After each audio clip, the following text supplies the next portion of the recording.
నమస్కారం. ఈ పుణ్యస్థలమైన కుంభమేళాకి మీ అందరికీ స్వాగతం పలుకుతున్నాను. ఇవాళ ఇక్కడ భక్తితో ఉప్పొంగిపోయేలా వచ్చే జనాల్ని చూస్తున్నాను.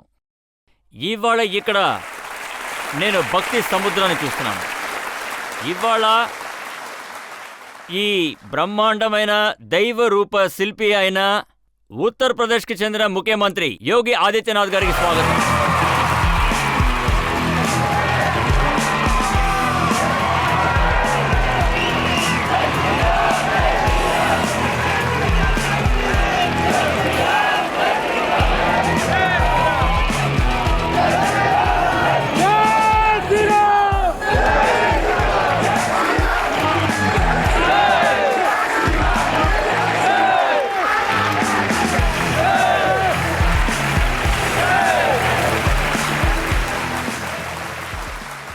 ఈ మహాకుంభ కార్యక్రమం ఎంత బ్రహ్మాండంగా ఉంటుందో అంత ఊహాత్మకమైనది, నమ్మశక్యం కాంది, ఆశ్చర్యం కలిగించేది. ఇవాళ ఈ అద్భుతమైన కార్యక్రమాన్ని ఏర్పాటు చేసింది దర్శకులైన నిర్మాతలైన ఉత్తరప్రదేశ్ ముఖ్యమంత్రి యోగి ఆదిత్యనాథ్ గారు మనతో పాటు ఉన్నారు. ఆయనకు అందరూ ఘన స్వాగతం పలకాలని కోరుకుంటున్నారు.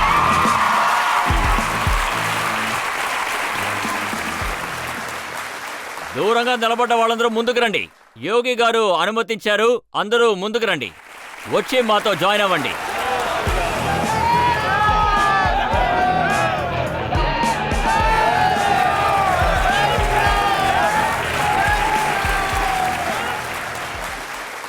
శ్రీ యోగి గారికి నేనెంతో రుణపడి ఉన్నాను.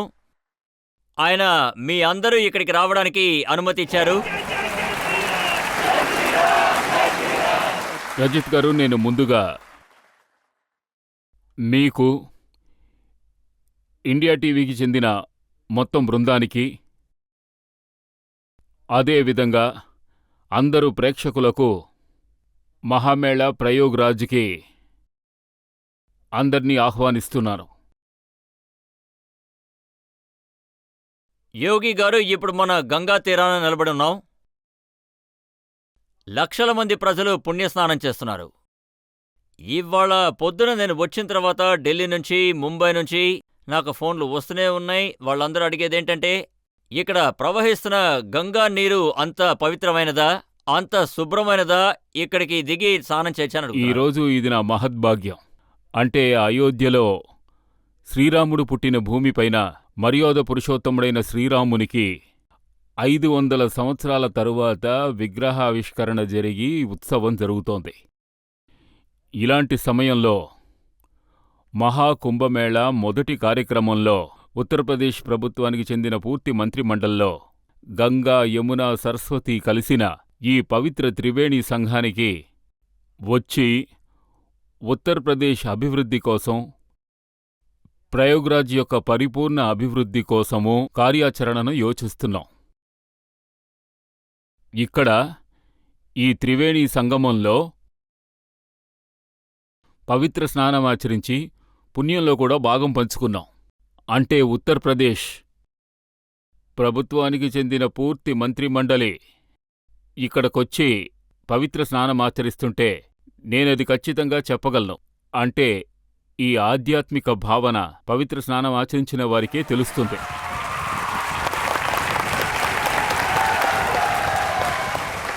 దాన్ని కూడా విజ్ఞానరీత్యా చూశారంటే ఈ సంగమంలో ఉన్నటువంటి నీటి యొక్క నాణ్యత, దాని బిఓడి స్థాయి 5 కంటే తక్కువగానే ఉంది. అంటే మామూలుగా బిఓడి స్థాయి 5 నుంచి 25 వరకు ఉన్నా కూడా అది తాగడానికి, స్నానం చేయడానికి తగిందని చెబుతారు. గౌరవనీయ ప్రధానమంత్రి గారి ప్రోత్సాహం వల్ల నమామి గంగ పథకం తరువాత గంగానది పవిత్రతకు, కొనసాగే ప్రవాహానికి 10 సంవత్సరాలుగా జరిగిన ప్రయత్నాలు ఎంతో అద్భుతమైన ఫలితాలని ఇస్తూ వచ్చాయనే చెప్పాలి.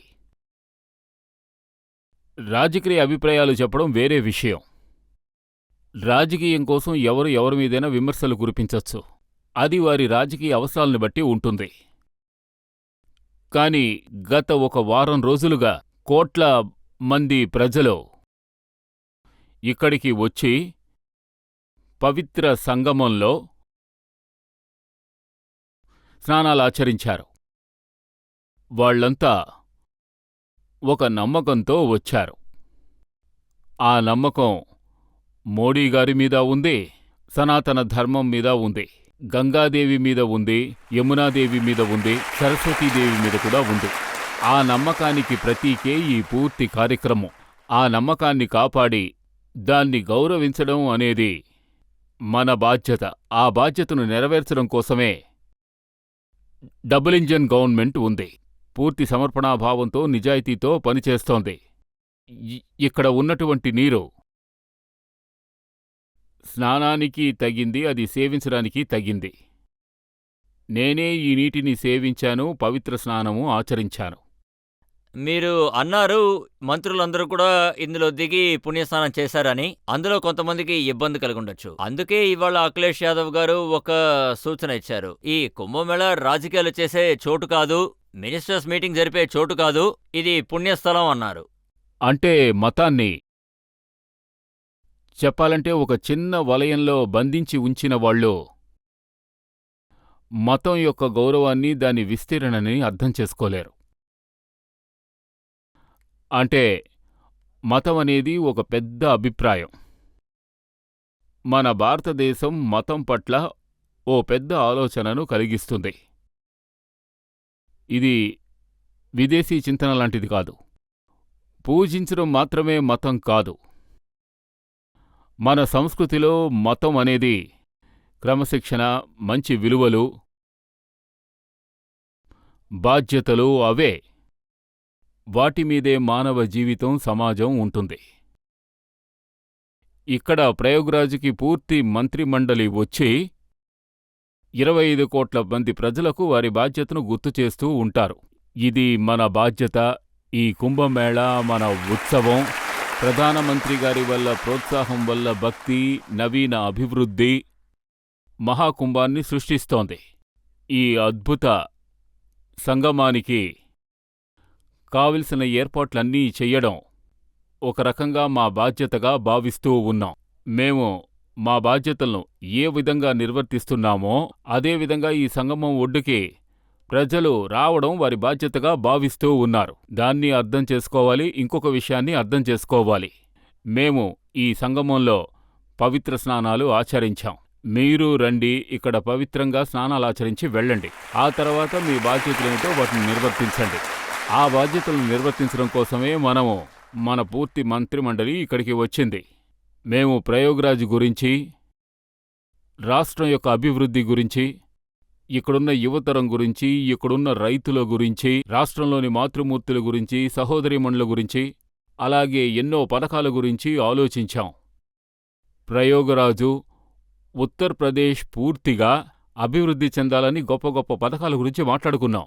నాకు తెలిసి ఈ కుంభమేళాలో ఇంకా మాట్లాడడానికి అవకాశం లభిస్తుంది. ఇక రాబోయే కుంభమేళా కోసం, రాబోయే భక్తుల కోసము, అవసరమైన వసతుల కోసము పునాదుల్ని ఈరోజే మేము వేశాం. యోగి గారు ఒక వారంలో 9 కోట్లకు పైగా జనాలు వచ్చారని చెప్పారు. ఈ అంకెల్లో కూడా అనుమానాలు వ్యక్తం చేస్తున్నారు. అఖిలేష్ గారు ఏమంటున్నారంటే రైళ్లని ఖాళీగానే వస్తున్నాయి, ప్రజలెవరు రావట్లేదన్నారు. ప్రత్యక్షం కిం ప్రమాణం.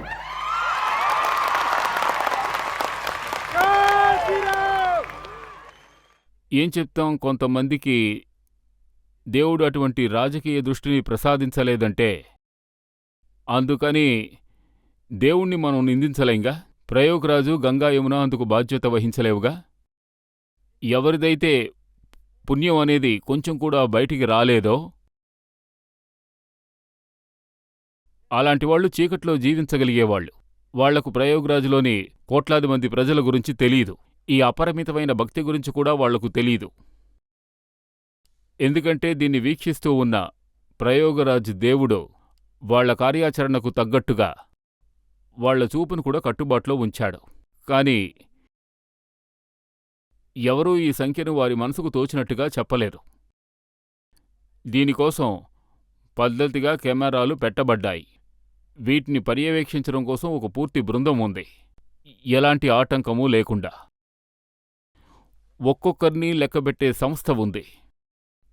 ఆ తరువాత ఈ అన్ని సమాచారాల్ని ఒకే సంస్థకు పంపించి ప్రతి ఒక్క గంటకి వాటన్నిటినీ సరైన పద్ధతిలో నమోదు చేసి చూపిస్తున్నారు. అలాగే నా అంచనా ప్రకారం ప్రతి ఒక్క రోజు, అంటే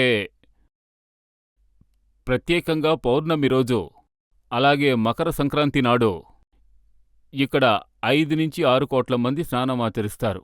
ఇక్కడ 15వ తారీఖు మాత్రం 20 నుంచి 25 లక్షల మంది ఉండుంటారు. అది కేవలం ఇక్కడికొచ్చి స్నానమాచరించే భక్తుల సంఖ్య. ఆ తర్వాత మిగిలిన రోజుల్లో 30 లక్షలు, 35 లక్షలు, 40 లక్షలు, 50 లక్షలను దాటుతుంది. ఈ ప్రవాహంలా వచ్చే జనాభా భక్తిని దృష్టిలో పెట్టుకునే ఏర్పాట్లు చేశారు.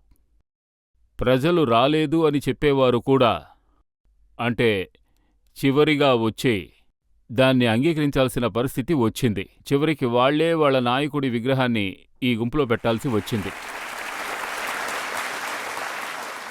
ఇంకొక అనుమానం వ్యక్తం చేస్తున్నారు. ఇంత ఆర్భాటంగా చేయాల్సిన అవసరం ఏంటి? ఇంత ఖర్చు పెట్టాల్సిన అవసరం ఉందా?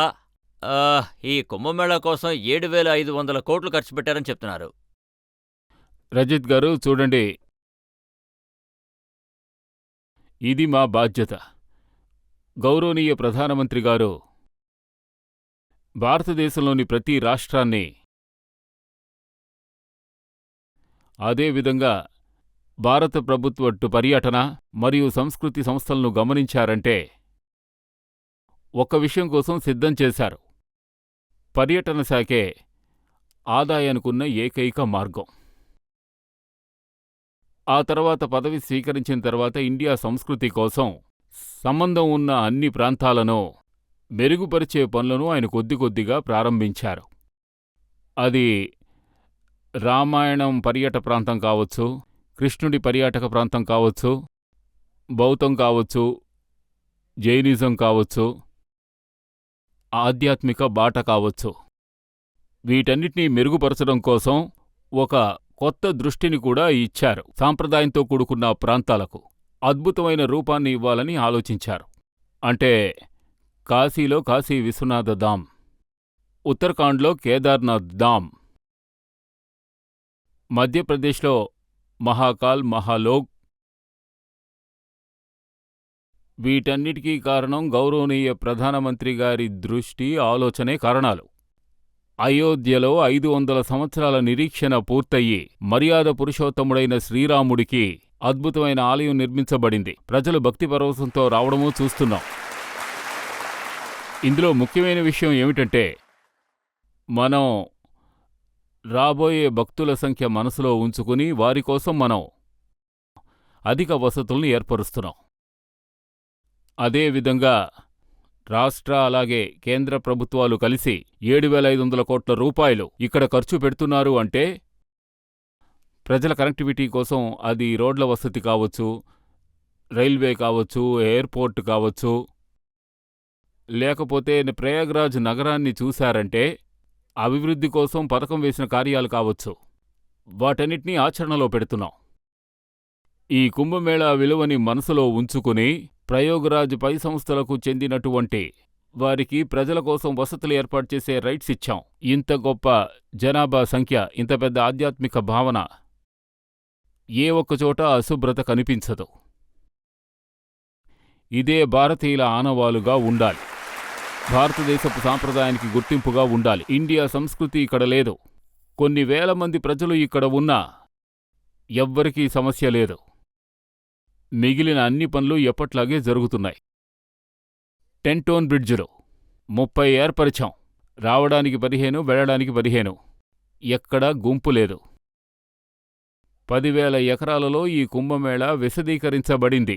5,000 ఎకరాలు కేవలం వాహనాలు నిలపడానికి కేటాయించబడింది. ఇక్కడ 12 నుంచి 15 కిలోమీటర్ల వరకు తాత్కాలిక స్నానపు కేంద్రాలు ఏర్పాటు చేయబడ్డాయి. ఒకే సమయంలో 1,00,000 మంది భక్తులు స్నానాలు చేయవచ్చు.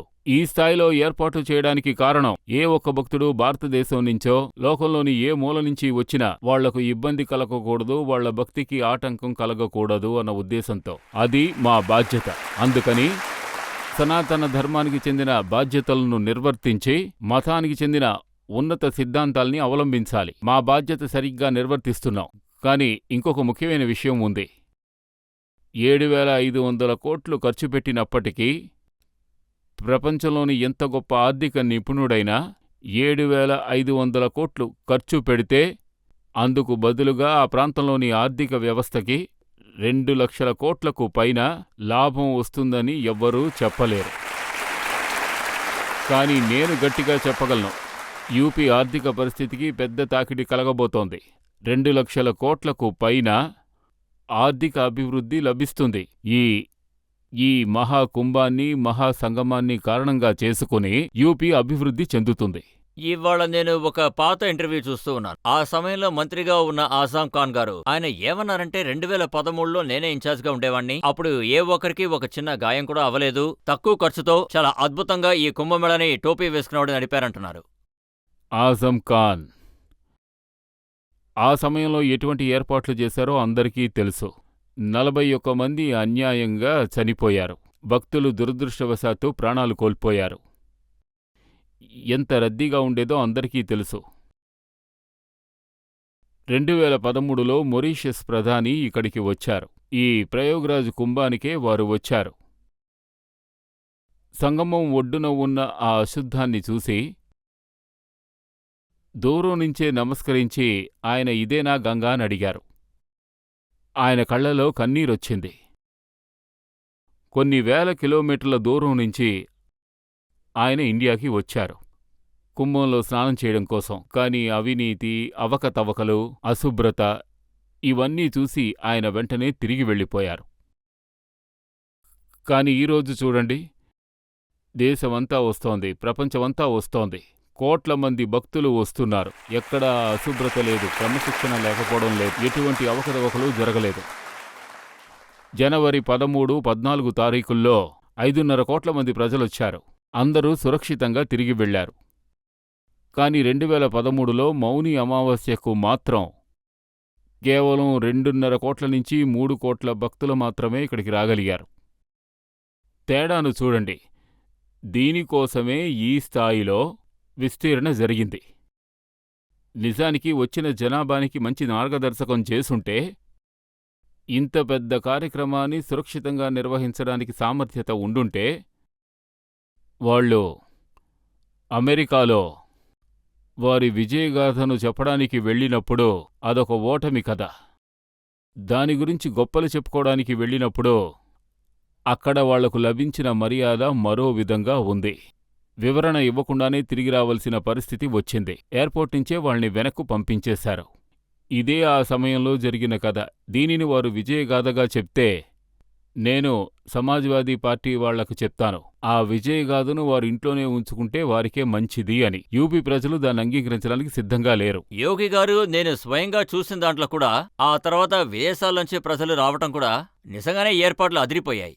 జనాలు ఉల్లాసంగా, ఉత్సాహంగా ఉన్నారు.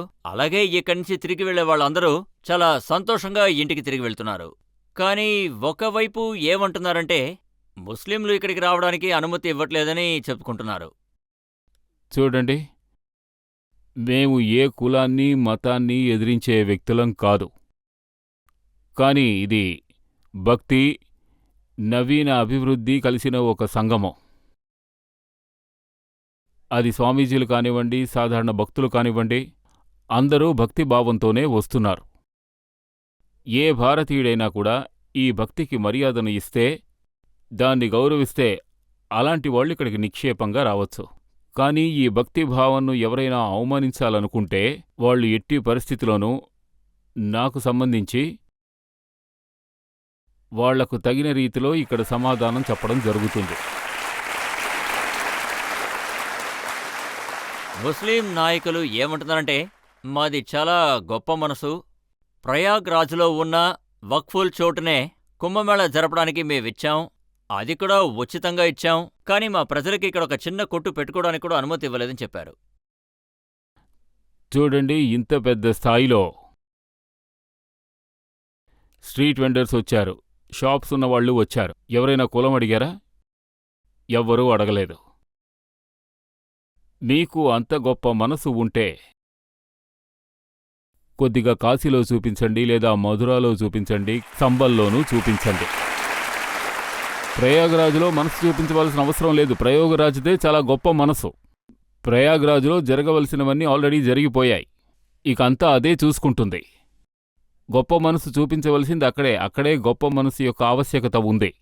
ఒకే భారతం, ఉత్తమ భారతం కోసం న్యాయంగా సనాతన ధర్మానికి చెందిన వాళ్లకే తిరిగి లభిస్తుంది. శ్రీకృష్ణుడు జన్మించిన పవిత్ర భూమి. కొన్ని వేల సంవత్సరాలుగా సనాతన ధర్మానికి చెందినవాళ్లు భక్తితో వెళుతున్నారు. శ్రీహరి, ఆ విష్ణువు తరువాతి అవతారం ఆ సంబల్లోనే జరగబోతోందని నమ్ముతున్నారు. కనుక పెద్ద మనసు చూపించవలసింది అక్కడే. ఆ పెద్ద మనసు ప్రయాగరాజుకి అవసరమే లేదు. ప్రయాగరాజ్ తన హక్కుల్ని తనే సాధించుకోగలదు. అదే అన్నీ సాధించుకుంది. ఈ మహాకుంభం కూడా ఇక్కడ సురక్షితంగా గొప్ప పద్ధతిలో జరుగుతోంది. ప్రయాగరాజ్ ఆశీర్వాదం ఉంటే, వేణీమాధవ్ ఆశీర్వాదం ఉంటే, గంగాదేవి కరుణ వల్ల ఇది విజయవంతంగా పూర్తవుతుంది. ఇందులో ఎటువంటి అనుమానానికి తావు లేదు. కానీ నేను చెప్పదలుచుకున్నది ఒకటే, ముస్లిం నాయకులకు చెప్తున్నాను. ఇప్పుడు ఉన్నటువంటి రాబోయే తరాలను మనసులో ఉంచుకుని ఈ విషయాన్ని అర్థం చేసుకోవాలి. కేవలం పంతం వల్ల ఏ సమస్య తీరబోయేది లేదు. నిజంగా గొప్ప మనసు చూపవలసిన చోట ఒక్కసారి వారి మనసును చూపిస్తే హిందూ సమాజం వారిని నెత్తిన పెట్టుకుని ఊరేగుతుంది. ఖచ్చితంగా అందులో ఎలాంటి సందేహమూ లేదు. లేదంటే వాళ్లకెప్పుడూ సమస్యలు వస్తూనే ఉంటాయి. అలాగే చూశారంటే మేము ఒక నమ్మకంతో జీవించే ప్రజలం. ధర్మం ఎక్కడ ఉంటే అక్కడ విజయం ఉంటుంది. అంటే ఎక్కడ ధర్మం ఉంటుందో, అంటే ఎక్కడ సనాతన ధర్మం అనేది ఉంటుందో అక్కడ విజయం ఖచ్చితంగా ఉంటుంది. దాన్ని మేం ఖచ్చితంగా సాధించి తీరుతాం. నా దృష్టిలో మాత్రం అది ప్రజాస్వామ్య పద్ధతిలోనే జరుగుతుంది. భారత రాజ్యాంగపరంగా ఉంటే అది ఖచ్చితంగా జరుగుతుంది. కానీ పెద్ద మనసు చూపించవలసిన చోటు అక్కడే అని నేను నమ్ముతున్నాను. ఇక్కడ అవసరం లేదు, ఎందుకంటే ఇక్కడ మహాకుంభం ఉత్సవం ఎంతో బ్రహ్మాండంగా జరుగుతుంది. నిరంతరం ఏర్పాట్లు జరుగుతూ ఉంటాయి. ఒక శాశ్వత సంస్థ ఏర్పరచబడి డబుల్ ఇంజిన్ ప్రభుత్వం, హిందూ సన్యాసుల సహకారంతో, ప్రధానమంత్రి గారి ప్రోద్బలంతో ఇక ముందు కూడా కుంభం, మహాకుంభం ఇదే విధంగా బ్రహ్మాండంగా జరుగుతూ ఉంటుంది. సంబల్ విషయంలో ఒక ఆరోపణ వచ్చింది. అక్కడ కేసు కూడా రిజిస్టర్ అయింది. అలాగే తీర్పు కూడా వచ్చేసింది. సర్వే కూడా చేసేశారు. ఇవన్నీ చాలా వేగంగా జరిగిపోయాయి అంటున్నారు. ఇలా చూడండి, మేము మంచి పనులకు ఎప్పుడూ ఆలస్యం అనేది చెయ్యం. మంచి సమయం అనేది వచ్చిందంటే దాన్ని పదే పదే తిరిగి చూసుకోవలసిన అవసరం లేదు. తర్వాతి ఘట్టానికి వెళ్ళిపోవాలి. నాకు తెలిసి సంబల్లో జరిగే విషయాలను రాష్ట్రంతో పాటు మొత్తం ప్రపంచమంతా చూస్తోంది. పురాతనమైన మెట్ల బావులు కనిపిస్తున్నాయి. పురాతనమైన కోట్లు కనిపిస్తున్నాయి. అక్కడ ఉన్న ఎన్నో విషయాలు బయటపడుతున్నాయి. అంతేకాకుండా అక్కడ పురాతన ఆధారాలు, ప్రమాణాలు, శాస్త్రీయ ప్రమాణాలు మన పురాణాల్లో కూడా చెప్పారు. కానీ పురాణాలను కలుపుకుని ఐని అక్బరీలో కూడా దీని గురించి చెప్పారు. విష్ణు భగవానుడి కోసం ఉన్న గుడి ప్రాంతంలో నీరుబాగి 1526లో కూల్చేసి అక్కడ ఒక మసూదిలాంటి ఒక కట్టడాన్ని నిర్మించారు. దాన్నే ఈరోజు జమ్మా మసీద్ అని అంటున్నారు. దీని గురించి అబుల్ ఫజిల్ అనే వ్యక్తి కొన్ని శతాబ్దాల క్రితమే రాసి ఉంచారు. దీన్ని ఎవరో ఒక హిందూ రాయలేదు. ఆ రోజుల్లో జరిగిన ఒక సంఘటననే ఆయన నమోదు చేశారు. దాన్ని ఎలా కాదనగలం? ఎలా కాదంటారు? పురాణాల మీద నమ్మకం లేకుండా ఉండొచ్చు. కనీసంలో కనీసం ఐనరీ అక్బరీనైనా చూడాలి, దాన్నైనా నమ్మాలి. ఇదే ఉదాహరణను నేను హిందూ గ్రంథాల్లోంచి చెబితే వాళ్లకు సమస్యగా ఉండొచ్చు. కానీ ఈ ఆధారం వాళ్ల వైపు నుంచే వచ్చింది. అక్కడున్న ఆధారాలే దీని గురించి చెప్తున్నాయి. అక్కడ ఇంతవరకు ఏమేం జరిగిందో దానికెప్పుడైనా కొన్ని కట్టుబాట్లనేవి వచ్చాయి. ఇకపైన కూడా అక్కడ్నించి ఎన్నో విషయాలు బయటకు వస్తాయి. ఇదే వాస్తవం. సంబల్ విషయంలో ఓవైసీ గారు చెప్పింది విన్నాను. ఆయన 2 విషయాలు చెప్పారు. అందులో ఒకటేంటంటే అక్కడ ఉన్న గుళ్ళన్నిటినీ ముస్లింసే భద్రపరుస్తూ వస్తున్నారట. అందువల్ల సర్వే చేయాల్సిన అవసరం ఏముంది, శిల్పాలన్నీ సురక్షితంగా ఉన్నాయి కదా అన్నారు. అలాగే ఇంకొక విషయం ఏంటంటే హాస్పిటల్స్ కట్టాల్సిన చోట, స్కూల్స్ కట్టాల్సిన చోట యోగి గారు పోలీస్ స్టేషన్లు నిర్మిస్తున్నారని చెప్పారు. మేము హాస్పిటల్ నిర్మించబోతున్నాం. సంబల్లో మెడికల్ కాలేజీని కూడా నిర్మిస్తాం. మెడికల్ కాలేజ్ కూడా అక్కడ నిర్మాణంలోనే ఉంది. సంబల్లో ప్రస్తుతం స్థానికులకి, విదేశీవాసులకి జరుగుతున్న పోరాటం. ఆ రోజుల్లో అక్కడ ఉన్నటువంటి హిందువులు వాళ్లకున్న ఒత్తిడిల వల్ల ఇస్లాంని అంగీకరించారు. వాళ్లే ఈరోజు చెప్తున్నారు, మన పూర్వీకుల స్థలాలను అంతం చేసిన ఈ విదేశీయుల్నించి ఈ స్థలాల్ని తిరిగి పొందాలి అంటున్నారు. ఇది అక్కడ ఉన్నటువంటి ముస్లింలే చెప్తున్నారు. వాళ్ల వేళ్లని, ఆనవాళ్లని గుర్తించారు. వాళ్ల కుటుంబ చరిత్రలను కూడా నమోదు చేశారు. వాటినే ఆధారంగా చేసుకుని మాట్లాడుతున్నారు. అక్కడ ఎటువంటి సమస్య లేదు. కాని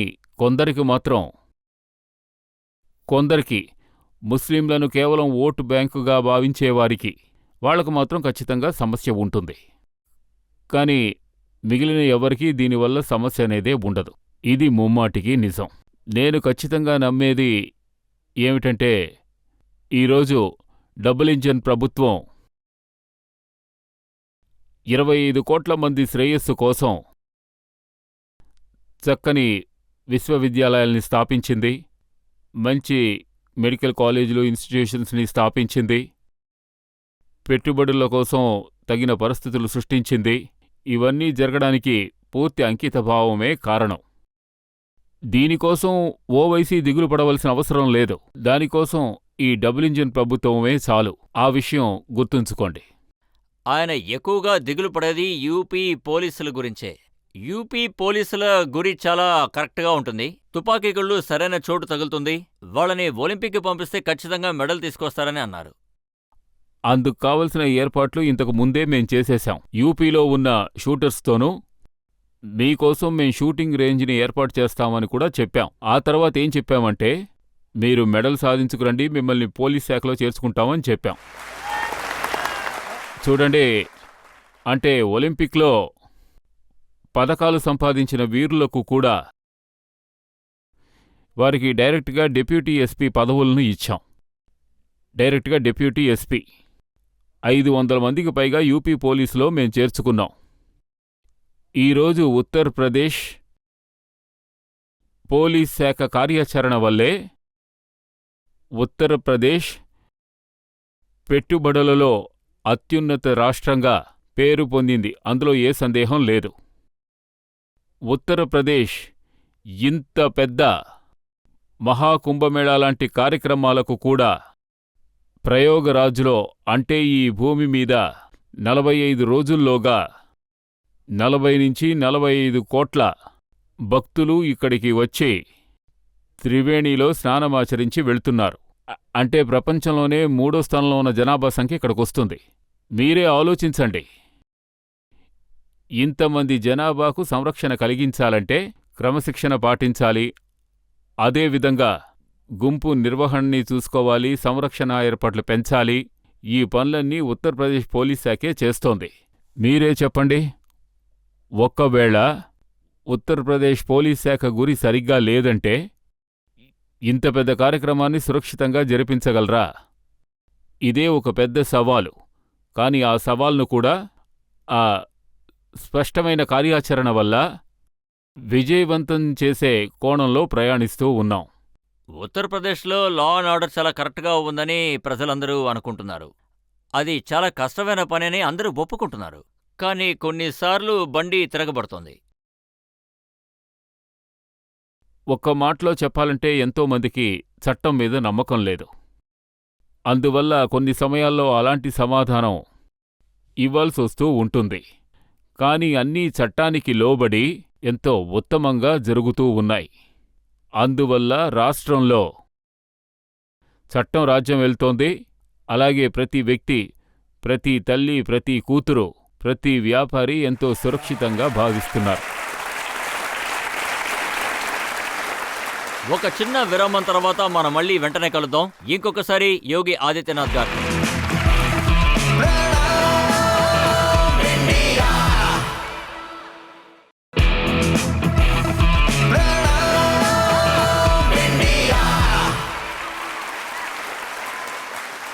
యోగి గారు, రాజకీయ నాయకుల్లో మీరు చేసే పనులు చూసేవాళ్ళు అందులో చాలామంది మిమ్మల్ని మెచ్చుకుంటున్నారు, కొంతమంది విమర్శిస్తున్నారు. మల్లికార్జున్ ఖార్గే కాంగ్రెస్ పార్టీ నాయకుడు. ఆయన ఈ మధ్యకాలంలో చెప్పింది, ఒకరేమో సన్యాసి దుస్తులు వేసుకుంటున్నారు, చూడటానికి సాధువులా ఉన్నారు, ముఖ్యమంత్రి అయిపోయారు, కానీ విడిపోతే నాశనం అయిపోతారని చెప్తున్నారు. విడగొట్టేది ఆయనే, నాశనం చేసేది ఆయనే అంటున్నారు. చూడండి, మల్లికార్జున ఖార్గే ఎంతో పెద్ద నాయకులు. నాకంటే కాంగ్రెస్లో ఎంతో పెద్ద నాయకులు వారు.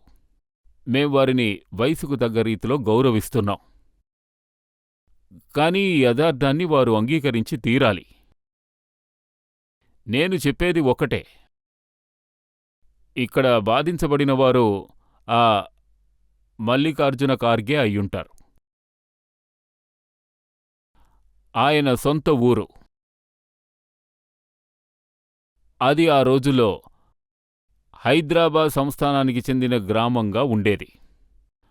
ఆయన పూర్వీక గ్రామం. ఆ గ్రామాన్ని హైదరాబాద్ నిజాంకి చెందిన రజాకార్లు కాల్చేశారు. ఆ సంఘటనలో దురదృష్టవశాత్తు మల్లికార్జున ఖార్గే గారి కుటుంబంలోని వాళ్ల అమ్మ, ఆయన సహోదరి, ఆయన బాబాయ్, ఇలా అందరూ ఆ దారుణమైన సంఘటనలో బలైపోయారు. మొత్తం గ్రామమంతా కాలి బూడిదైపోయింది. పారావతి అనే గ్రామమే కాలి బూడిదైంది. వాళ్ల నాన్నగారు ఆయన ఎలాగో కాపాడి తీసుకువెళ్ళిపోయారు. ఆ నిజాం రజాకారులు ఎవరు? ఆ వాస్తవాన్ని మల్లికార్జున ఖార్గే గారు ఖచ్చితంగా అంగీకరించాలి. మేమడిగేదదే, ఆ వాస్తవాన్ని ప్రజల ముందు ఎందుకు ఒప్పుకోవడం లేదు? ఇది నిజం కాదా? హిందూ సమాజం విడిపోయినప్పుడు అన్నీ బాధించబడ్డాయి. హిందూ సమాజం కలిసి ఉన్నప్పుడు అది సురక్షితంగానూ దృఢంగానూ ఉండేది. అందుకే నేను చెప్తున్నాను, మనం ఎప్పటికీ విడిపోకూడదు. విడిపోతే అంతమైపోతాం. కలిసి ఉంటే మనమంతా సురక్షితంగా ఉంటాం. ఇదే సనాతన ధర్మానికి చెందిన నినాదంగా ఉండాలి. ఏ దేశమైనా సరే, ఏ పరిస్థితైనా సరే, సనాతన ధర్మం ఎవరికీ ఎలాంటి కీడు చేసిందే లేదు. లోకంలో ఏ మతమో, సమయమో వాళ్ళు కష్టాల్లో ఉన్న టైంలో సనాతన ధర్మం కాపాడకుండా ఉందా? అందరికీ సంరక్షణ కలిగించింది. కాని ఎవరైనా ఇక్కడ కొంచెం బలం పుంజుకుంటే మళ్లీ సనాతన ధర్మంపైనే దాడి చేయడం మొదలెడుతున్నారు. మంచివాళ్లను మనం ఖచ్చితంగా కాపాడి తీరాలి. అలాగే దుష్టులను వ్యతిరేకించడానికి ఎప్పటికీ మనం కలిసికట్టుగా ఉండాలి. మన ధర్మాన్ని సంరక్షిస్తూనే సజ్జనులను కూడా మనం కాపాడుకుంటూ ఉండాలి. దుష్టులకు సరైన గుణపాఠం మనం చెప్పగలం. విడిపోతే నాశనం అయిపోతారని మీరన్నారు. మీరు మతాలన్నింటినీ ఏకం చేసే ప్రయత్నంలో ఉన్నారన్నారు. రాజకీయాల్లో మతాన్ని తవ్వుతున్నారన్నారు. రాజకీయ నియమాల్ని మీరు పాటించట్లేదన్నారు. చూడండి, భారతదేశాన్ని, భారతదేశ సంస్కృతిని అర్థం చేసుకోనివారు భారతదేశంలోని మహాత్ములని, పూర్వీకుల్ని విమర్శిస్తారు. అవన్నీ వింటే నాకెంతో బాధ. మన దేశాన్ని, మన దేశ సాంప్రదాయాన్ని అర్థం చేసుకోకుండా, మన ఇండియాకు చెందిన సాంప్రదాయాలను అర్థం చేసుకోకుండా వాళ్ళు అభిప్రాయాలు చెప్తున్నారు. కాని వాళ్లకు దీని గురించి స్పష్టమైన అవగాహన లేదు. మనం ఒక విషయాన్ని మనసులో గుర్తుంచుకోవాలి. మన భారతం ఉత్తరం నుంచి దక్షిణం వరకు, తూర్పు నుంచి పశ్చిమం వరకు ఒక్కటే. దుస్తులు, ఆహారపు అలవాట్లు ఇవన్నీ వేరువేరుగా ఉండొచ్చు, కులాలు వేరు కావచ్చు, కాని జాతివాదం అనేది అపాయకరం. మతోన్మాదంతో విభజన గావించడం దారుణం. దీన్నించి మనం తప్పుకోవాలి, ఖచ్చితంగా తప్పుకొని తీరాలి. మనం అందరం కలిసి మన భారతదేశం గురించి ఆలోచించాలని చెప్తున్నాం. సనాతన ధర్మమే మన దేశీయ జాతీయ ధర్మం. సనాతన ధర్మం సురక్షితంగా ఉంటే ఇండియా సురక్షితంగా ఉంటుంది. ఇండియా సురక్షితంగా ఉంటే సనాతన ధర్మం కూడా సురక్షితంగా ఉంటుంది. రెండూ ఒకదాంతో ఒకటి పెనవేసుకున్నాయి. ఒకటి లేకుండా ఇంకొకటి ఉండనే లేదు. రెండిటినీ వేరు చేసి చూడలేం. అందుకే నేను పదే పదే చెప్తున్నాను, మనం విడిపోకూడదు. మనం ఐకమత్యంతోనే జీవించాలి. కులం పేరుతోనూ ప్రజల పేరుతోనూ కుటుంబాల్ని వేరు చేసేవాళ్ళు నిజానికి మీ శ్రేయస్సును కోరుకునేవాళ్లే కాదు. వాళ్ళు కష్టాల్లో ఖచ్చితంగా మీతో పాటు ఉండనే ఉండరు. అది తెలుసుకోవడానికి ఎంతో దూరం వెళ్లవలసిన అవసరం లేదు. ఇప్పుడు 3 ఏళ్ల క్రితం ప్రపంచాన్నే ఎంతగానో బాధించిన కోవిడ్ వచ్చింది. కోవిడ్-19 మహమ్మారి. మీరు చూసుంటారు, ఎంతోమంది కులం పేరుతో వేరుపడుతూ వచ్చారో. వాళ్ళెవరూ ఇప్పుడు కనపడ్డం లేదు. ఎక్కడున్నారో కూడా తెలియడం లేదు. కోవిడ్ మేనేజ్మెంట్ మరియు ప్రజల సంరక్షణ ప్రతి ఒక్కరిని ఎలాంటి తారతమ్యం లేకుండా సంరక్షించింది. వాళ్ళందరికీ అండగా నిలిచింది ఎవరంటే, లోకంలో ముందుగా మొదటి పేరు చెప్పుకోవాలంటే అది మన మోడీ గారి పేరే. మీరే చూసుంటారు, ఎటువంటి విభేదాలు లేకుండా ఉచిత పరిశోధనలు, ఉచిత చికిత్సా వసతులు, ఉచిత రేషన్, ఉచిత వ్యాక్సిన్ అన్ని రాష్ట్రాల ప్రజలకు ఇవ్వబడింది. కులమత భేదాల్లేవు, జాతుల్లేవు, భాషా విభేదాలు లేవు. అందరి ఎదుగుదల, అందరి సంక్షేమం అని 2014లో చెప్పిన నినాదం అదేవిధంగా కోవిడ్-19లో కూడా జరిగింది. అదేవిధంగా ఈరోజు కూడా ఆ వసతులు అదేవిధంగా ఎటువంటి భేదాలు లేకుండా లభిస్తూనే ఉన్నాయి. నాకు ఒక్క విషయం మాత్రం చెప్పండి, అంటే 2016కు ముందు ఏ ప్రభుత్వం ఎలాంటి విభేదాలు లేకుండా పాలన సాగించింది? అంతకు ముందు మతం అనే పేరుతో, కులం అనే పేరుతో ప్రజల్ని విడదీయాలనే ప్రయత్నించారు. కానీ ఈరోజు కులమత భేదాలనేవే లేవు, ప్రాంతాలు, భాషా విభేదాలు లేవు. అభివృద్ధి అందరికీ చెందింది, సంరక్షణ అందరికీ చెందింది, ఎదుగుదల, ఉద్యోగావకాశాలు అందరికీ చెందినవి. కానీ ఎవ్వరినీ తక్కువ చెయ్యలేదు. ఈ సిద్ధాంతాలతోనే పనులు జరుగుతున్నాయి. ఇదే నిజమైన జాతీయ లక్ష్యం. అటువంటి సద్భావన ఉన్నందువల్లే మేం పదే పదే చెప్తూ ఉన్నాం. నవభారతాన్ని సృష్టిస్తున్న ఈ సమయంలో, ఈ నవభారతంలో కుల రాజకీయాల్ని, కుటుంబ రాజకీయాల్ని వేరు చేసి చూడకూడదు. ఒకరికోసం ఒకరం గొడవపడే సమయం కాదు. మనందరం కలిసి కట్టుగా మన దేశాన్ని నవభారతంగా, శ్రేష్టమైన భారతంగా మార్చి చూపించాలి. ఇది భారతంలోని 140 కోట్ల మంది, యూపీలో ఉన్న 25 కోట్ల మంది ప్రజల యొక్క ఈ అభిలాషతో కలగలిసి ప్రధాని మోడీ గారితో చేతులు కలిపి నడవడానికి సిద్ధంగా ఉంది. యోగి గారు, కొంతమంది దీన్ని కూడా వేరుబాటు అంటున్నారు. హిందువులకి ఇంత పెద్ద కుంభమేళాని జరుపుతున్నారు, కావడి యాత్రలకి పువ్వులతో ఊరేగింపు చేస్తున్నారు, కానీ మిగతా వాళ్ళని నమాజ్ కూడా చదవనివ్వట్లేదంటున్నారు. ఇదొక సాంప్రదాయబద్ధమైన కార్యక్రమం, సాంప్రదాయానికి చిహ్నం. సనాతన ధర్మానికి చెందిన ఒక పెద్ద ఆత్మీయ పరుగు పందెం. దేశం, ప్రపంచంలోని నలుమూలల్నించి భక్తులిక్కడికి ఆకర్షితులై వస్తున్నారు. దీనికోసం ప్రయాగ్రాజ్లో ఎటువంటి రోడ్లను ఆక్రమించడం జరగలేదు. అర్థమైందా? ఈ కార్యక్రమం గంగానది ఒడ్డున జరుగుతోంది. గంగానది ఒడ్డున, యమునా నది ఒడ్డున, సంగమం తీరాన ఈ పూర్తి కార్యక్రమం జరుగుతోంది, ఇంకనూ జరుగుతుంది.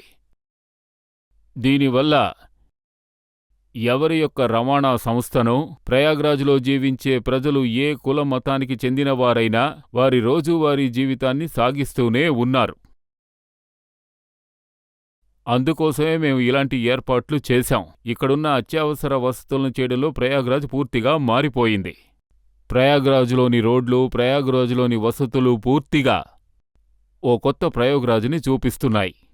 అందాన్ని చేకూర్చే పథకాల వల్ల ఈరోజు ప్రయాగ్రాజ్ ఎంతో పురోగతిని సాధించింది. కానీ భక్తులు వస్తున్నందువల్ల ట్రాఫిక్ అనేది జామ్ కాలేదు. మహాకుంభం వల్ల ప్రయాగ్రాజ్లో వ్యాపారం కూడా పెరుగుతోంది. ప్రయాగ్రాజ్కి ఓ కొత్త గుర్తింపు వచ్చింది. దేశం నుంచి, ప్రపంచం నలుమూలల నుంచి ప్రజలు వచ్చి చూస్తున్నారు. ఇక్కడికి రావాలని ప్రజలకు ఓ కొత్త రకమైన ఆసక్తి పెరుగుతోందనే చెప్పాలి. ప్రతి కుటుంబం అతిథుల్ని ఆహ్వానించడానికి సిద్ధంగా ఉంది. అదే ప్రయాగ్రాజ్ వారి గొప్ప మనసు. కాబట్టి ఇక్కడికొచ్చేవారెవర్నీ అడ్డుకునే ఉద్దేశమనేదే లేదు. ఆతిథ్యానికి ఓ మంచి అవకాశం వచ్చింది. దేవుడిచ్చిన వరం, వేణిమాధవ్ గంగాతల్లి ప్రసాదించిన వరం. దాని ఫలితాన్ని ప్రజలిక్కడ అనుభవిస్తున్నారు. కానీ రోడ్ల మీద ప్రతి ఒక్క శుక్రవారం లేదా అది ఏ రోజైనా కానివ్వండి, ఎక్కడా ప్రజలు ఇబ్బంది పడ్డమనేదే జరగదు. మేము మొహరం ఊరేగింపుల్ని అడ్డుకునేదే లేదు. అది సాంప్రదాయ ఊరేగింపు, అలాగే జరుగుతుంది. మిగిలిన ముస్లిం పండుగలకి కార్యక్రమాలు జరిగినా వాటికి ఏ ఆటంకం కలగకుండా పూర్తి సంరక్షణ కల్పిస్తున్నాం. కానీ ఒక్క విషయం చెప్తున్నాను, ఆయుధాలనేవి తీసుకుని రాకూడదు. మర్యాదను అనుసరించి చట్టానికి కట్టుబడి నిక్షేపంగా కార్యక్రమాలు చేసుకోవచ్చు. అందుకిక్కడ ఎటువంటి ఆటంకాలు ఉండనే ఉండవు. వాళ్ళకి సంరక్షణ కల్పించబడుతోంది. కానీ గొడవలు చేయడానికి ఎటువంటి అనుమతి ఉండదు. అరాచకాలు చేయడానికి అనుమతి ఉండదు. పూర్వ ప్రభుత్వంలో జరిగినట్టు చూడండి, ఊరేగింపనే పేరుతో పగలగొట్టడాలు, తగలబెట్టడాలు, దోపిడీలు, ఆడవాళ్లని ఇబ్బంది పెట్టడం, ఇటువంటి సంఘటనలను తీవ్రంగా ఖండిస్తాం. అటువంటి వారి మీద కట్టుబాట్లు విధిస్తాం.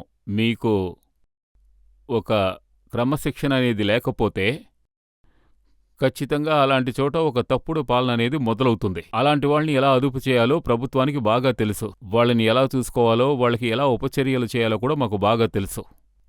అందువల్లే ఒక పద్ధతిని పాటిస్తూ ఉన్నాం. ప్రయాగ్రాజ్ మహాకుంభం అయినా కూడా, కావడి యాత్ర అయినా కూడా, సాంప్రదాయం అయినా కూడా అందుకు ప్రభుత్వం తరఫున అన్ని వసతులు ఏర్పాటు చేయబడతాయి. అదేవిధంగా సంరక్షణ కూడా కల్పించబడుతుంది. దానినే ఈ ప్రభుత్వం ఎటువంటి తారతమ్యం లేకుండా చేస్తూ ఉంది. యోగి గారు, ఒక చిన్న బ్రేక్ తీసుకుందాం. మనం వెంటనే తిరిగి వద్దాం. మళ్ళీ యోగి గారిని కలుద్దాం.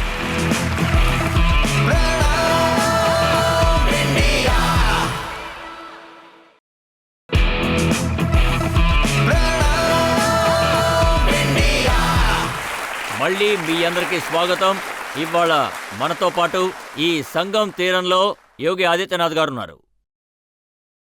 10 సంవత్సరాల క్రితం నేను ప్రయాగ్రాజ్కి వచ్చినప్పుడు ఇలాహాబాద్ అనే పేరుండేది. ఆ సమయంలో నేను విన్నది, మాఫియా వాళ్ళు నడి రోడ్డు మీదకొచ్చారంటే చీఫ్ జస్టిస్ వాహనాలు కూడా మధ్యలోనే ఆపేసేవాళ్లట. ఈరోజు ప్రయాగ్రాజ్ మహాకుంభ గురించి ప్రశ్నించేవాళ్లు ఆ మాఫియాని ఆదరించేవాళ్లుగా ఉండేవారు. ఆ పార్టీలే ఆ మాఫియాని పెంచి మెచ్చుకుంటూ వచ్చింది. కాని ఈరోజు మాఫియా లేదు. ఇప్పుడు ఈ మట్టిని ముద్దు పెట్టేందుకు ప్రపంచమే ఇక్కడికొస్తోంది. దీన్ని గౌరవించేందుకు ప్రపంచమే వస్తోంది. ప్రయాగ్రాజ్ మట్టిని చేతులెత్తి నమస్కరించేందుకు ప్రపంచమే ఇక్కడికొస్తోంది. అలాగే కఠినమైన జీరో టాలరెన్స్ ఉండేది. ప్రభుత్వపు ఆ కఠినమైన పద్ధతుల వల్లే దాని పర్యవసానం ప్రయాగ్రాజ్ ప్రజలకు, దేశం నలుమూలల నుంచి వచ్చే భక్తులకు ఆ భావన తెలుస్తోంది. ఇది ఈ ప్రభుత్వపు వాగ్దానం. దాని సూటి పర్యవసానాన్నే ఈరోజు ప్రయాగ్రాజ్లో చూడగలుగుతున్నాం. ఏదో ఒక మార్పు వచ్చింది. ఇవాళ అఖిలేష్ యాదవ్ గారు కూడా చెప్పారు, మా పార్టీలో ఉన్న చాలా మంది ఈరోజు గంగ స్నానం చేస్తున్నారు, కానీ ఫోటో మాత్రం పెట్టలేదన్నారు. మంచి విషయమే. ఎవరొచ్చినా గంగాదేవి అందర్నీ ఆహ్వానిస్తుంది. గంగాదేవి ఎవర్నీ విభేదించి చూడదు. గంగామాత కుటుంబం అందరు మనుషులు, అందరు కుటుంబాలతో కలిసింది. ఆమె ఎవర్నీ విడదీసి చూడదు. నాకు తల్లంటే ఆమె అందరికీ తల్లే. కాని ప్రజల్ని విడదీసినవారు కులం అనే పేరుతో, కుటుంబం అనే పేరుతో విభజన గావించారు. మతం అనే పేరుతో సమాజంలో వేర్పాటు గావించి దాన్ని మరీ పెద్దది చేయాలని భావించారు. అలాంటివాళ్లు ఇప్పుడు మనకి పాఠాలు చెప్పడానికొస్తే అది అంత బావుండదనుకుంటున్నారు. అది వాళ్లకి పద్ధతిగానూ ఉండదు. వాళ్లు కోవిడ్ ఏర్పాట్లను కూడా తప్పుబట్టారు. కరోనా సమయంలో వాళ్ళు ఎవరూ కనిపించలేదు. వాళ్ళు ప్రజల వైపు తిరిగి కూడా చూడలేదు. కొంతమంది ఇంట్లోనే ఐసోలేషన్ చేసుకున్నారు. కొంతమంది వేరే ఊళ్లకు వెళ్ళిపోయారు. వాళ్ళు వారికి చెందిన వేరు ప్రపంచంలో జీవించారు. మామూలు మనుషుల గురించి దిగులు పడనేలేదు. కరోనా కట్టుబాట్లు తర్వాత, వ్యాక్సిన్ వచ్చిన తరువాత కూడా వాటిని కూడా ఎన్నో రకాలుగా ప్రశ్నించారు. ఇండియా పథకం ప్రపంచంలోనే ఎంతో ఉత్తమమైన పథకాల్లో ఒకటి. అదేవిధంగా ఈ మహాకుంభ ఏర్పాట్లు కూడా ఉత్తమ నిర్వహణకి ఉదాహరణగా నిలుస్తాయి. అందుకే ఈ డబుల్ ఇంజిన్ ప్రభుత్వం ఇలాంటి ప్రయత్నాలు చేసింది. ఈ ఏర్పాట్లన్నీ చూసిన తర్వాత వాళ్ళకేం చెప్పాలో తెలియక ఎలాగైనా విమర్శించాలి కదా అని విమర్శిస్తూ ఉంటారు. కాని ఇటువంటి విమర్శల్ని మేము పట్టించుకోకుండా మేం మా బాటలో ముందుకు వెళ్తూనే ఉంటాం. ఈ అద్భుతమైన ఆధ్యాత్మిక కుంభాన్ని ఈ దేశం, ప్రపంచం చూసే విధంగా అందుకు తగ్గ మర్యాదతో భక్తులకు కావలసిన వసతులు కూడా ఏర్పాటు చేసి ఈ కార్యక్రమాన్ని జరిపిస్తాం. యోగి గారు, ఇది యూపీ విషయం మాత్రమే కాదు, దేశవ్యాప్తంగా రాహుల్ గాంధీ గారు మాట్లాడేది వింటున్నాం. శివుడైనా, కృష్ణుడైనా, లేదా గురునానక్ అయినా, లేదా గౌతమ్ బుద్ధుడైనా అందరూ కూడా చెయ్యే చూపిస్తున్నారన్నారు. చూడండి, ఇక్కడ యాదృచ్ఛికంగా హిందూగా ఉన్నవారు సహజంగానే చూసుకున్నామంటే అది ఆశీర్వదించే హస్తం. అది ఎన్నికల చిహ్నం కాదు. హిందూ సాంప్రదాయం అంటే గౌరవ భావన లేనివాళ్లు, భారతదేశాన్ని, భారత సాంప్రదాయాన్ని ఎప్పుడూ గౌరవించని వాళ్ళు, సనాతన ధర్మ సిద్ధాంతాలను, పద్ధతులను ఎప్పుడూ నమ్మనివారు. సనాతన ధర్మం గురించి వాళ్ళు ఏం మాట్లాడగలరు? భారతదేశపు చరిత్రను చూసుకున్నామంటే డిస్కవరీ ఆఫ్ ఇండియా పుస్తకంతో కలుపుకునేవారు. వాళ్ళనుంచి మనం ఆశించేది మహాకుంభమేళ గురించో, భారతదేశం గురించో, శివభగవానుడి గురించో, లేక రాముడు, కృష్ణుడి గురించో సరైన అవగాహనతో మాట్లాడతారని మనం ఆశించకూడదు. నాకు తెలిసినంతవరకు ఇది అవసరం లేని ఒక వివాదం. అది కాంగ్రెస్ కాలంలో పాలన రాహుల్జీ గారినే నేను అడిగాను, ఇది వాస్తవం కాదా? ఈ అయోధ్య గురించి, ఈరోజు మీరు మాట్లాడే ఈ మధుర గురించి రాముడు, కృష్ణుడు అందరికీ చెందినవారు అంటున్నారు. కానీ 2006లో జరిగిన సంఘటనను మీరు మర్చిపోయి ఉండరు. 2005-6లో జరిగిన సంఘటన. అప్పుడు ఉన్నత న్యాయస్థానంలో రామసేతు విషయంలో ఒక సత్యప్రమాణ మనువుని దాఖలు చేశారు. వాళ్ళు చెప్పింది తప్పు కదా, రాముడు, కృష్ణుడు కేవలం కథాపాత్రలు అని. అంటే భారతదేశం పూజించే ఈ దైవాలను అప్పుడు వాళ్ళు ఊహాజనితం అని చెప్పారు. భారతదేశ రాజ్యాంగంలోని మూలమైన ప్రతిలోని పట్టాలన్నింటినీ తొలగించారు. తరువాత వచ్చిన కొత్త నమోదుల్లోంచి గమనించారంటే శ్రీరాముడు పుష్పక విమానంలో అయోధ్యకి తిరిగి వచ్చిన దృశ్యం కూడా ఉంది. కృష్ణుడు మహాభారత యుద్ధంలో, కురుక్షేత్రం పోరులో అర్జునుడికి గీతోపదేశం చేసిన పటం కూడా ఉంది. బుద్ధుడు ముందుగా ఉపదేశమిచ్చిన సార్నాథ్ దృశ్యం కూడా అందులో ఉంది.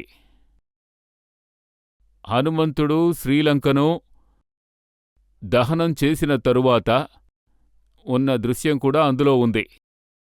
కాని భారతదేశ రాజ్యాంగాన్ని సృష్టించిన వారు, ప్రత్యేకంగా బాబాసాహెబ్ అంబేద్కర్ గారు భారతదేశ సాంప్రదాయానికి భారతదేశ రాజ్యాంగంలో స్థానం కల్పించారు. కాని బాబాసాహెబ్ భీమ్రావ్ అంబేద్కర్ సృష్టించినటువంటి రాజ్యాంగంలో పదే పదే మెరుగులను దిద్ది కాంగ్రెస్ బాబాసాహెబ్ భీమ్రావ్ అంబేద్కర్ గారిని కూడా అవమానించారు. రాజ్యాంగ చట్టంలో ఉన్న పాఠాలన్నింటినీ తొలగించి భారత సాంప్రదాయాన్ని అవమానించారు. కనుక ఈ విషయంలో రాహుల్ గాంధీకి మాట్లాడే ఎలాంటి అధికారమూ లేదు. ఇప్పుడు మీరు ఢిల్లీకి ప్రచారం చేయడానికి వెళతారు. అక్కడ మీకు ఒక కొత్త హిందూ అరవింద్ కేజ్రీవాల్ గారు దొరుకుతారు. ఆయన ఏమన్నారంటే, నేను చిన్నప్పటి నుంచే ఆంజనేయుడి భక్తుణ్ణి, నాకు చిన్నప్పటి నుంచే ఆంజనేయుడి అనుగ్రహం ఉందని అంటున్నారు. శ్రీరాముడి అనుగ్రహం ఆయన భక్తులపైన ఎప్పుడూ ఉంటుంది, కాని భక్తులు కూడా అందుకు తగ్గట్టుగా ఉండాలి. ఎవరికి తెలీదు చెప్పండి అరవింద్ కేజ్రీవాల్ గారి నిజమైన స్వరూపం ఏంటో? ఆ శ్రీరామచంద్రమూర్తికే దీన్ని చూస్తే అర్థమయ్యుంటుంది. అన్నా హజారే లాంటి ఒక గొప్ప వ్యక్తిని వారు మోసం చేశారు అని. అన్నా హజారే కూడా ఇప్పుడెంతగానో బాధపడతారు. ఎంతో నిజాయితీ పరులు వారు. భారతదేశం కోసం జీవించారు. ఆయనతో ఎలా ప్రవర్తించారు? ఆ లోక్పాల్ ఏమైంది? దానికోసం జరిగిన పోరాటం ఏమైంది? ఈరోజు వాళ్ళు నడుచుకునే విధానం ఎలా ఉంది? ప్రజలతో ఆయన ఏ విధంగా నడుచుకుంటున్నారు? రాజకీయాలను ఎటు తీసుకువెళ్తున్నారు? నాకేమనిపిస్తోందంటే, ఈసారి ఢిల్లీ ప్రజలు ఖచ్చితంగా వీరి నిజమైన స్వరూపాల్ని చూసి సమాధానం చెప్తారు. ఖచ్చితంగా సమాధానం చెప్తారు. ఢిల్లీలో పూజారులకు, పండితులకు ప్రకటనలు పంపిస్తున్నారు. ముల్లాలకు, మౌల్వీలకు చెల్లించవలసిన మూల్యాన్ని ఎన్నో నెలలుగా ఇవ్వడమే లేదు. ఇవ్వడం లేదు. ఈ విషయం బయటకు రావడంతో పూజారులను వాళ్లతో కలుపుకున్నారు. ఆ తర్వాత పూజారులను ఎదిరించడం, మిగిలిన వారిని ఎదిరించడం, ఆ తర్వాత వ్యతిరేక వచ్చినందువల్ల ఇవ్వలేకపోయాం అంటారు. చూశారుగా? అంటే నిర్వహణ ఎటువైపుగా వెళ్తోంది. గత 10 సంవత్సరాలుగా ఏం చేస్తూ వచ్చారు? ఈ ప్రశ్న అడగాలి. పూజారులకు 10 సంవత్సరాల క్రితమే ఎందుకు ప్రకటించలేదు? ఎందుకు ఆ పని చేయలేదు? కానీ ఢిల్లీలోకి మేం వెళ్తాం. ఇంద్రప్రస్థంగా మార్చడం కోసం రేపటించి రాజకీయ పోరాటం మొదలవుతుంది. ఢిల్లీలోని ప్రజలు దీన్ని ఖచ్చితంగా గమనిస్తారు. ఇంకొక విషయం, ఇప్పుడాయన చెప్పిన సందేశాలు కరోనా సమయంలో ఈ దేశమంతా కూడా విన్నది. ఉత్తరప్రదేశం, బీహార్, ఉత్తరాఖండ్ ప్రజలకి ఈ ఢిల్లీ కేజ్రీవాల్ ప్రభుత్వం ఏం చేసింది, ఎలా చేసింది అన్న విషయాన్ని. వాళ్ల నీటి కనెక్షన్లు కట్ చేయబడ్డాయి. రేషన్ కార్డులను కూడా లాగేసుకున్నారు. వాళ్ల ఇళ్లకు బలవంతంగా తాళాలు వేశారు. వాళ్ల ఉద్యోగావకాశాలు హరించబడ్డాయి. అలాగే ప్రవర్తించారు. ఎన్నికలు అందుకొక అవకాశం. ప్రజలు ఆ లెక్కలన్నీ అడుగుతారు. తప్పకుండా సమాధానం అడుగుతారు. ఇప్పుడు మనం ఒక చిన్న బ్రేక్ తీసుకుందాం. వెంటనే తిరిగి వద్దాం. యోగి గారిని మళ్ళీ కలుద్దాం.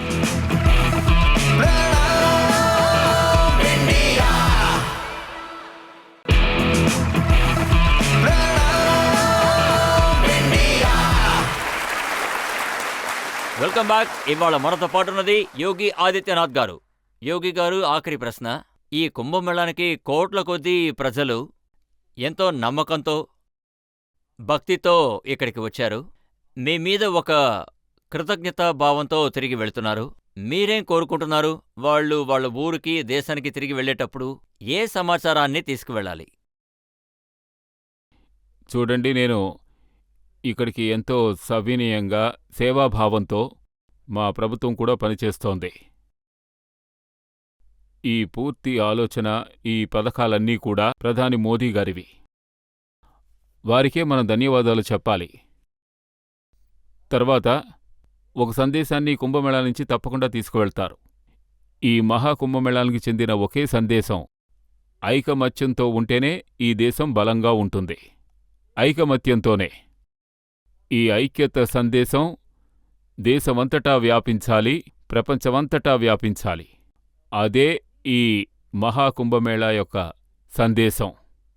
కులం లేదు, మతం లేదు, దేశం లేదు, భాష లేదు, ఎటువంటి తారతమ్యాలనేవే లేవు. అందరూ ఒకే సంగమంలా తీరానికి వచ్చి గంగా, యమున, సరస్వతీమాతల ఆశీర్వాదాన్ని పొందుతున్నారు. సంగమంలో స్నానాలు చేస్తున్నారు. ఇది నవభారతం యొక్క దృశ్యం. ప్రతి భారతుణ్ణి తమ వైపు ఆకర్షిస్తోంది. ఇక ఒకే ఒక సందేశం ఏమిటంటే అది ఐకమత్యం, జాతీయ ఐకమత్యం. అఖండ భారతం కోసం ఈ ఐకమత్యత ఎంతో అవసరం. మనం ఐకమత్యం బాటలో నడిస్తే సనాతన ధర్మం సురక్షితంగా ఉంటుంది, మన దేశం కూడా దృఢంగా ఉంటుంది. యోగి గారు, ఇండియా టీవీ మేడ మీదకొచ్చి చాలా మంది ప్రజల ముందు కుంభమేళా గురించి మాట్లాడారు. దానికి మీకు ధన్యవాదాలు, మనస్ఫూర్తిగా అభినందిస్తున్నాను. రజిత్ గారు, నేను మిమ్మల్ని, మీ మూర్తి టీంని మరోసారి ఈ మహాకుంభమేళా కార్యక్రమంలో హృదయపూర్వకంగా అభినందిస్తున్నాను. ఇంకా నాకు నమ్మకం కూడా ఉంది. మహాకుంభం గురించి ఈ నిజాయితీ అయిన దృష్టి ఇండియా యొక్క సాంప్రదాయం గురించి ఇండియా టీవీ ఆలోచనలు ఇండియా టీవీకి చెందిన ప్రేక్షకులకు ఉచితంగా అందుతాయి, మిగిలిన మాధ్యమాలకు అందుతాయి. మీకు, మీ యొక్క టీంకి మహామేళా కుంభ్ కార్యక్రమం ద్వారా అభినందనలు తెలియజేసుకుంటున్నాను.